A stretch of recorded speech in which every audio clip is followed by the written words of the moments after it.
So Final Fantasy VII Rebirth is coming out, and that means that gaming journalists are about to say dumb stuff. And there's no better example of a gaming journalist outlet that says dumb stuff other than The Gamer, who decided to publish this rather bizarre article about how Final Fantasy VII Rebirth is absolutely stuffed with queer representation. Because apparently this is newsworthy that gay people are in a video game.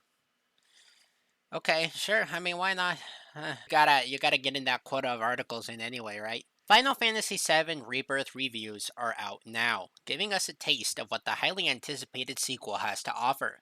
And while we won't delve into spoilers yet, one thing that stood out from our time with the game is that Rebirth is full of queer representation, much more so than previous games. I just want to know what it's like to be these people playing the game and then just constantly looking for like any hint of gay people anywhere you can. And then you decide that this is so important, you gotta write an article about it. No one really cares one way or another if there are gay people in the video game, unless it's some identity politics stuff where, being queer is the entire character's identity, and then they try and force it into the story in a ham fisted way. In Rebirth, it seems to be just background characters that you can kind of miss if you're not really paying attention to, which I think is honestly how it should be because forcing it into the storyline, especially when that wasn't present in the original, it's going to turn off a lot of people. There are multiple queer couples to find throughout the world, many with their own stories you can learn about through overheard dialogue. Jade even spotted one lesbian couple multiple times in the game, with something different going on in their relationship each time she ran into them. On the whole, it seems like there's been a conscious effort to diversify, gross, the kind of NPCs you run into throughout the game. There are numerous queer couples that, while not tied to the story at all, are just hanging around, living their lives, embracing one another. This is kind of what I mean of like how to do this stuff properly. Just don't make a big deal out of it. It's there. If you want to ignore it, you can, and if you don't want to ignore it, you can enjoy the small details, I suppose. In one instance, you can even find two women fighting, playing into the stereotypes there, huh? While it's absolutely lovely to see these smaller queer stories told organically throughout the game, it's not surprising that Square Enix has made more of an effort this time around. Final Fantasy VII Remake already improved on the queer representation of the original Final Fantasy VII, turning the entire cross dressing segment into a celebration of the LGBTQIATUS plus community, rather than shy away from it given how the original has aged. Square Enix went all out, making the scene more over the top while keeping its depiction of queer culture respectful. This did this writer play the game? First off, the cross-dressing section didn't seem any longer than it was in the original, or at least not much longer. And it wasn't like Cloud was coming out as trans. It was just that Cloud is wearing a dress so that he can get into Don Corneo's place. And beyond that, how is it a celebration of the LGBT community? This example, I think, is really making a mountain out of a molehill here. But this is how it always is with these types of people. It's just so obsessed with identity and representation and seeing a reflection of themselves in fucking everything that every little thing is like some huge deal. Or alternatively, it's not enough and like they need to do better. Well, LGBTQ characters included in Final Fantasy 16, it's safe to say that Square Enix is actively working on representing queer identities in its games. Not sure if that's a positive. I don't understand. At least in 16, they had like one of the characters, the icon of Bahamut guy. He was gay, and he was a relatively major character. But in this game, in Rebirth, it's all background detail. Unless you're going to argue that Tifa and Aerith are gay for each other, which is the most annoying fan theory ever surrounding Final Fantasy VII, there's really no one else.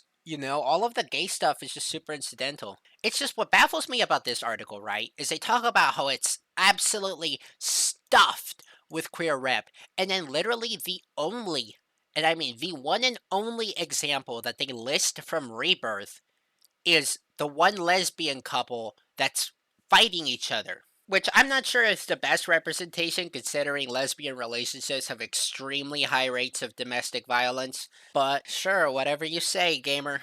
And then every other example they list, like the cross-dressing section, that was from Final Fantasy VII Remake Intergrade that came out in 2020, not from Rebirth.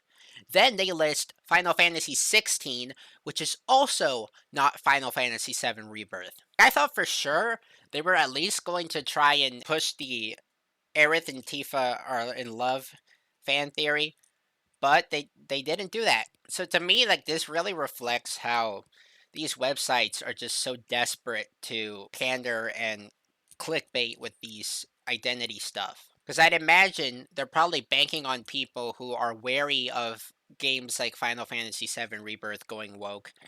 And so they might be looking to see if any of this stuff is in there. So then they find this article, they click on it, they read it, and they find that there's like one example. I'm honestly kind of disappointed because if they had mentioned the Tifa Aerith ship, I could have, gone off about how that's not feasible and how the people who push that are annoying. But instead, it's just there's one lesbian couple and you can like listen to them fight each other. Which, by the way, I'm kind of glad. Like, honestly, like, this stuff, in my opinion, you either do it like 16 did it, where the gay character was just him being gay was just like a small detail about him, and he had this whole other character arc and personality separate from that. His gayness wasn't flaunted all the time.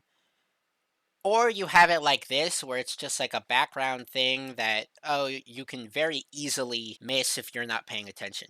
What I have to wonder with this website is just why are you paying these people to write this stuff? Why are you paying Rhiannon Bevan here to write about how there's like one lesbian couple in Final Fantasy VII Rebirth? Wouldn't you be better off saving that money? Because who's going to read this article? Who cares? The reason I'm covering this article is just because I'm baffled by its very existence. Why is this important? Why was this deemed necessary to publish on a website like this? Yeah, I'm telling you, sites like The Gamer, like, they're not long for this world. I mean, we've seen the collapse of digital media over the past year, past 6 months ish, where all of these companies are going out of business. BuzzFeed shut down their news service like a year ago. Recently, Vox is dead. Thank God for that. And this is why, because they publish stuff like this. Who cares that there's one lesbian couple in ff7 Rebirth? Who genuinely, who cares? I'm struggling even to come up with things to say because this is just such a nothing burger. Why am I even making this video? But anyway, yeah, that's about it. Gamer posted something silly again, just another day. I will say though, I do take solace in knowing that if this is like the best they could find in Rebirth, then that means Rebirth is not a woke game. Which, I mean, if you saw the clip that came out like the other day or yesterday, as of recording this, of Tifa and Aerith at the beach, then you know that, it's not a woke game at all. Thank God. So what do you think about this? Like, subscribe, comment down below. Not really an important subject, but I just thought it was kind of amusing.